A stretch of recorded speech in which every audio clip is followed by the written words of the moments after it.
Je ne compte plus le nombre de femmes qui arrivent en me disant: «J'ai pas de désir, j'ai plus de désir» et malgré tout l'amour qu'elles portent à leur partenaire, bah, ces femmes, elles ne peuvent que constater la baisse de leur désir sexuel et évidemment, bah, la différence entre la libido masculine et la libido féminine qui apparaît, va souvent perturber les relations de couple. Elle crée de la souffrance chez les 2 partenaires, chez la femme et chez l'homme. Mais dans notre société, cette absence de désir, cette baisse du désir, elle est souvent considérée comme un trouble, comme une anormalité. Et moi, je pense qu'on peut l'aborder d'une manière différente. Et c'est justement ça que je voudrais évoquer avec vous aujourd'hui dans cette vidéo. Alors, avant d'aller un petit peu plus loin, je vais quand même me présenter, pour ceux et celles qui ne me connaîtraient, pardon, pas encore. Donc moi, je suis Sandrine Donzel, je suis psychopraticienne, formatrice, conférencière et autrice du blog Est-ce comme c'est et de la chaîne YouTube sur laquelle vous visionnez cette vidéo. Je suis formée à une approche systémique et interactionnelle, le modèle de Palo Alto, donc j'essaie de regarder les choses de manière concrète et souvent sous un angle un peu différent. Et c'est justement ça que je veux vous proposer aujourd'hui avec cette vidéo sur l'absence de désir ou la baisse de désir. Alors zou, c'est parti. On va aller voir comment on peut aborder cette question de désir un peu différemment.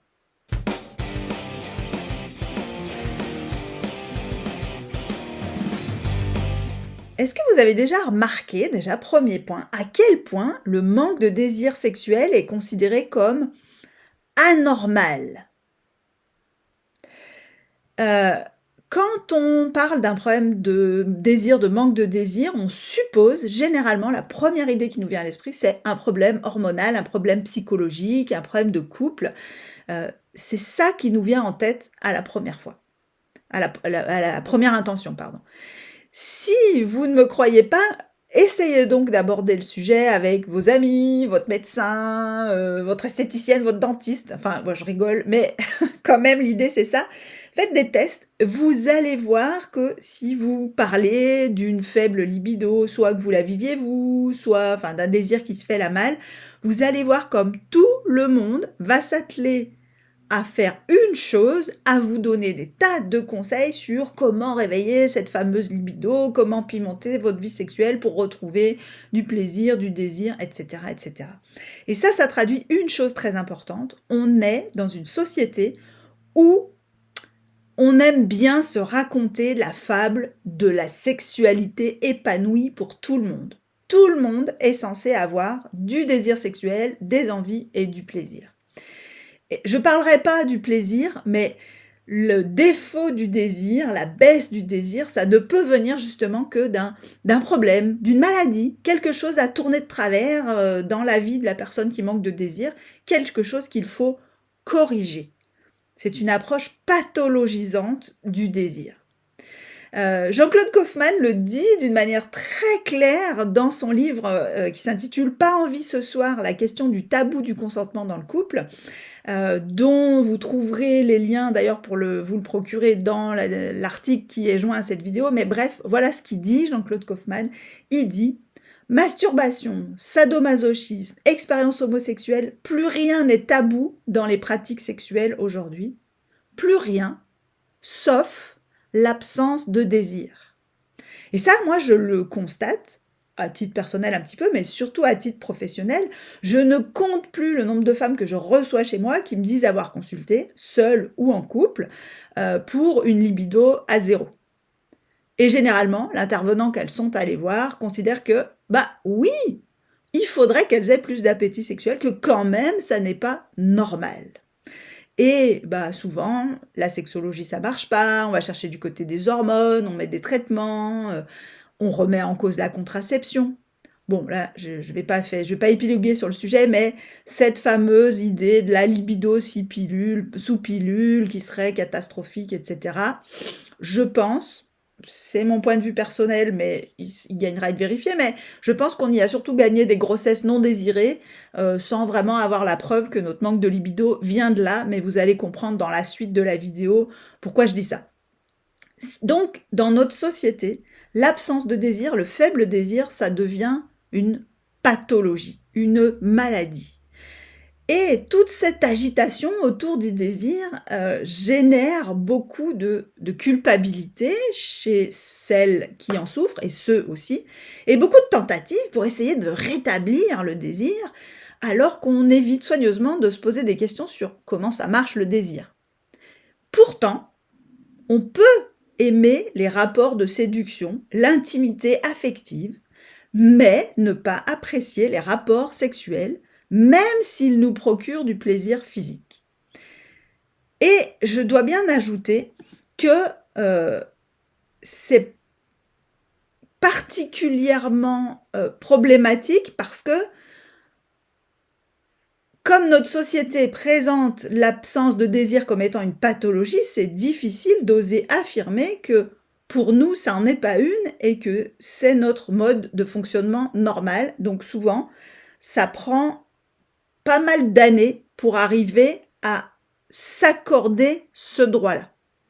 Mais bref, c'est d'autant plus difficile, alors c'est difficile quand on est un homme, à mon avis ça doit être très difficile, mais pour les femmes, il y a d'autres choses qui rentrent en ligne de compte et je l'aborde dans la deuxième partie de cette vidéo. Donc oui, je vous assure, on peut aimer la séduction, aimer l'intimité, mais ne pas avoir spécialement envie de relations sexuelles. Et donc, dans l'abord des problèmes de différence de désir, la sexualité n'est jamais considérée comme une possibilité, comme un état normal. Au passage, le A de LGBTQIA+, c'est justement pour asexualité. Donc, on commence à le reconnaître comme une forme de sexualité ou de tendance sexuelle qui pourrait être la norme pour certaines personnes. J'ai pas dit pour tout le monde. Donc c'est un constat finalement, c'est plus un diagnostic, le faible désir, mais c'est quand même un constat qui peut changer et évoluer. Parce que là, je voudrais qu'on revienne sur quelque chose. S'il y a une chose dont on est sûr par rapport au désir, et alors je vais partir plutôt du désir féminin sur lequel je me suis beaucoup penchée, c'est que ce désir, il est variable, volatile, instable. Alors, ceux qui pensent volatile au sens oiseau, je vous ai vu, mais remarquez bien que j'ai écrit un article qui compare le désir à un oiseau, le désir féminin en tout cas, à un oiseau. Il y a longtemps déjà, c'était une période où j'étais peut-être moins documentée sur le sujet, mais j'avais quand même des idées là-dessus. Donc vous pourrez aller voir cet article en regardant le lien qui est dans la description de la vidéo. Mais comme quoi j'ai de la suite dans les idées. Bref, le désir féminin, il est là. Et puis il est plus là, donc on pourrait dire, il est où le désir, il est où? Il a des grosses variations, une énorme instabilité, c'est assez spécifique du désir féminin. Parfois, on arrive à se faire une idée de pourquoi il s'est fait la malle. Il était là, puis il est plus là, tiens, il y a des choses dans le contexte, etc. Mais très souvent, il y a peu de choses qu'on arrive à identifier, et ce que mon expérience professionnelle d'accompagnement de couple m'a appris, c'est qu'il vaut mieux apprendre à savoir faire avec parce que le désir ne résiste pas à la pression. Donc, très souvent, reconnaître la réalité du fait que ça se peut qu'il y ait un faible désir et qu'on n'a pas forcément le pouvoir d'agir dessus, ça évite quand même beaucoup de perte de temps et de souffrance au couple. C'est en tout cas ce que j'ai pu constater dans les couples que j'accompagne.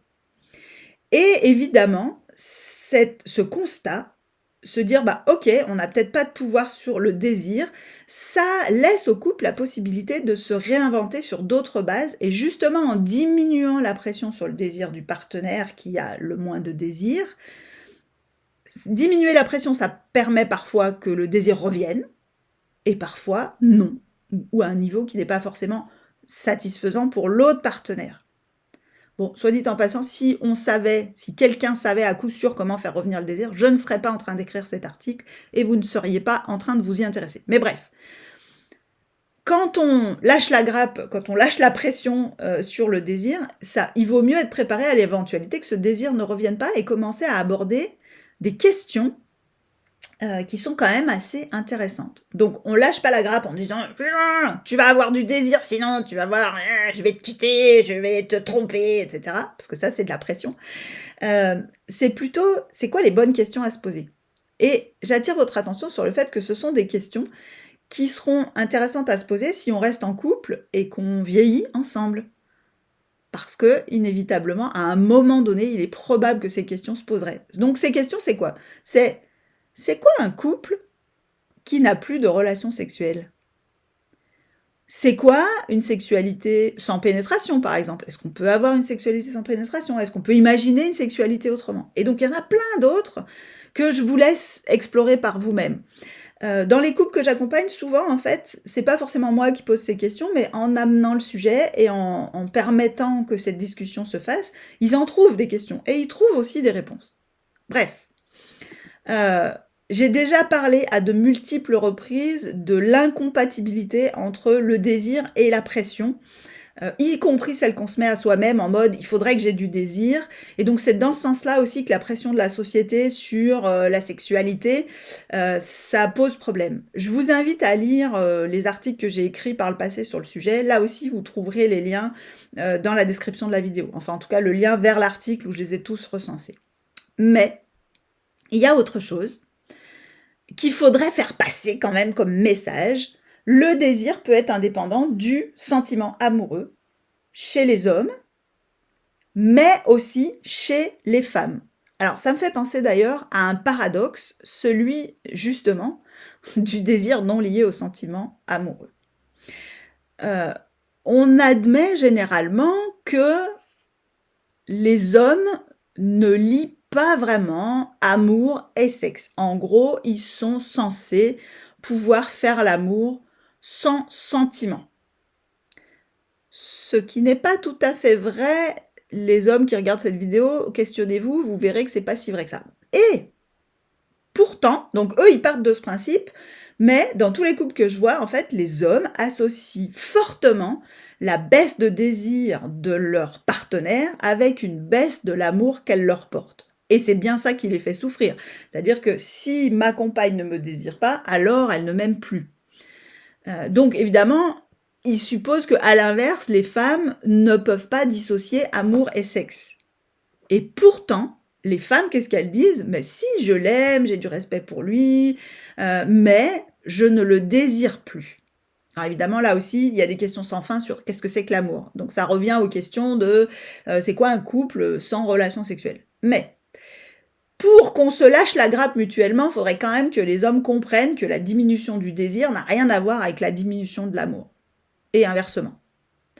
Et généralement, c'est pas la différence de libido à proprement parler qui sépare les couples, c'est la dégradation de la relation qui s'ensuit. Un exemple, c'est que très souvent, ce qui se passe, c'est par exemple, il y a un événement de santé qui vient empêcher la femme d'avoir des relations sexuelles.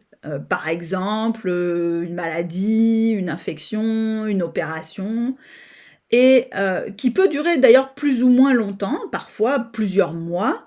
Et dans ce contexte, les couples arrivent à trouver un mode de fonctionnement et arrivent souvent à construire une sexualité, des relations intimes, sans parler de sexualité strictement, qui fonctionnent.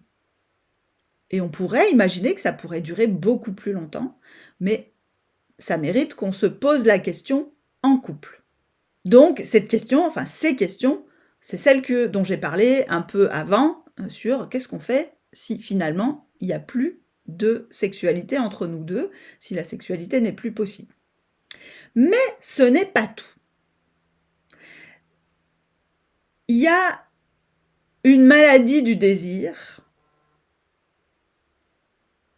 qu'il faudrait corriger dans notre société.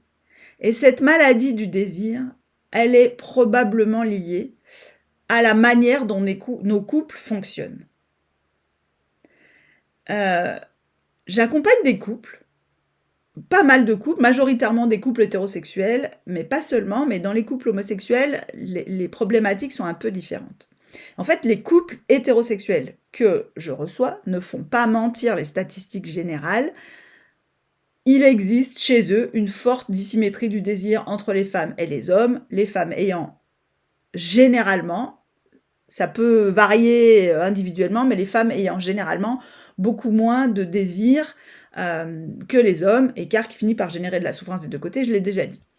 Ça serait assez facile d'en conclure que les femmes ont, par nature, moins de désir sexuel que les hommes. C'est ce qu'on a fait pendant très longtemps.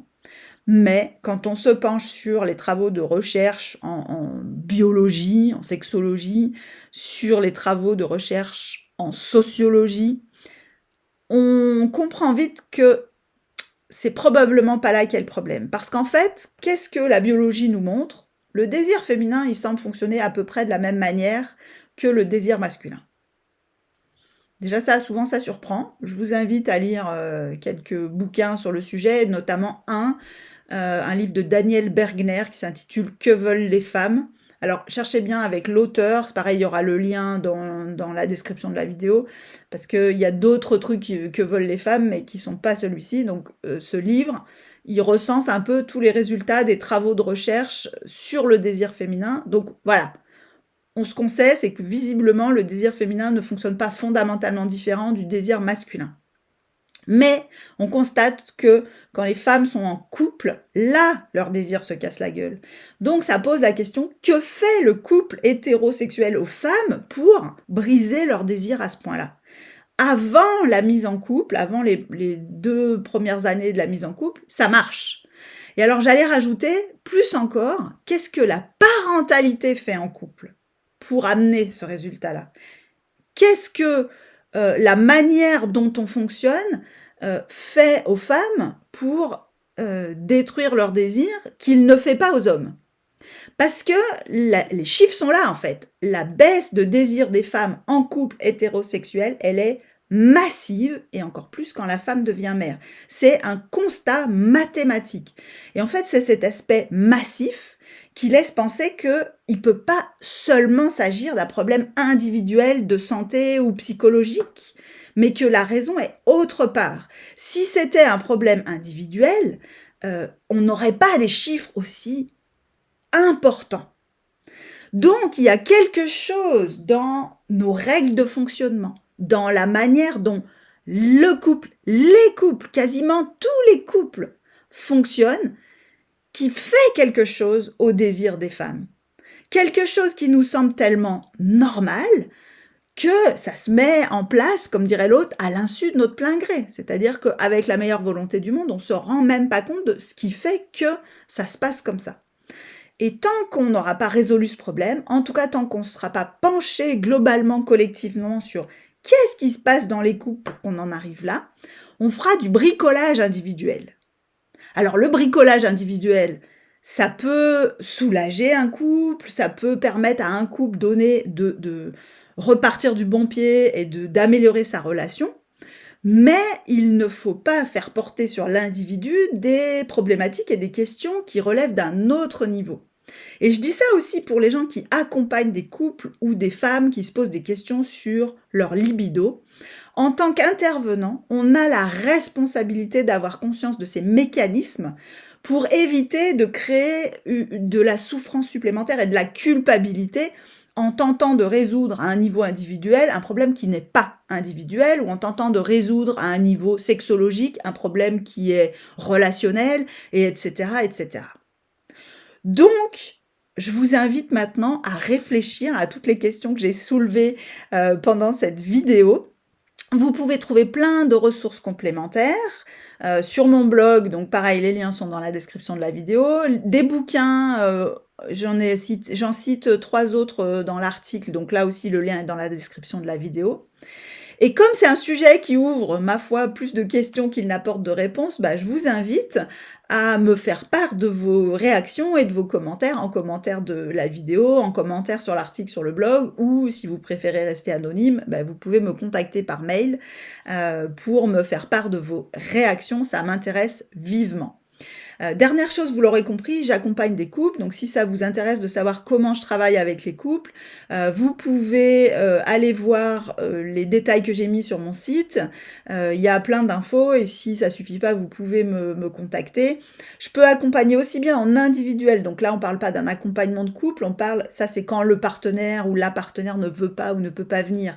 On parle plutôt de travailler sur un problème lié au couple plutôt que d'un accompagnement de couple, mais ça va déjà vous permettre de voir de mieux identifier quels changements vous pouvez faire vous individuellement, et de peut-être prendre des décisions en fonction des changements que vous pourrez mettre en œuvre. Et sinon, je fais aussi des accompagnements de couple, donc ça m'arrive régulièrement de voir les gens séparément dans ces accompagnements de couple. Ça permet de libérer la parole, ça permet d'aborder les choses, un peu différemment. Donc là aussi, si vous voulez avoir des infos sur mes accompagnements, le lien est dans la description de la vidéo. Si cette vidéo et mes ressources vous sont utiles, vous pouvez me le faire savoir en partageant la vidéo, en la commentant, en la likant, mais aussi en faisant un don sur Tipeee, qui est une plateforme de pourboire participatif. Là aussi, le lien est dans la description de la vidéo. Sur ce, je vous souhaite une bonne journée, une bonne soirée, une bonne nuit, selon l'heure à laquelle vous regardez cette vidéo. Et je vous dis à bientôt pour un prochain article ou une prochaine vidéo.